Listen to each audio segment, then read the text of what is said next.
You ask Tiger to solve. This deals with linear equations with one unknown. The final result is b equals 6. Let's solve it step by step. Simplify the expression. Expand the parentheses. Multiply the coefficients. Simplify the arithmetic.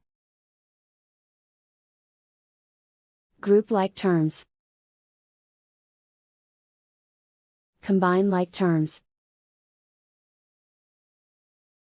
Swap sides.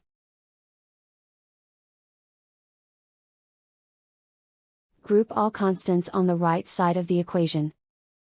Add 10 to both sides. Simplify the arithmetic.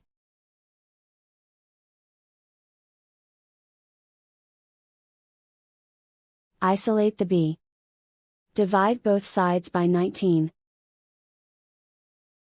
Simplify the fraction.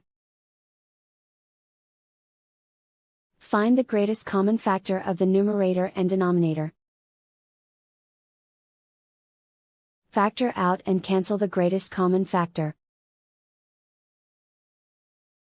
And so the final result is b equals 6.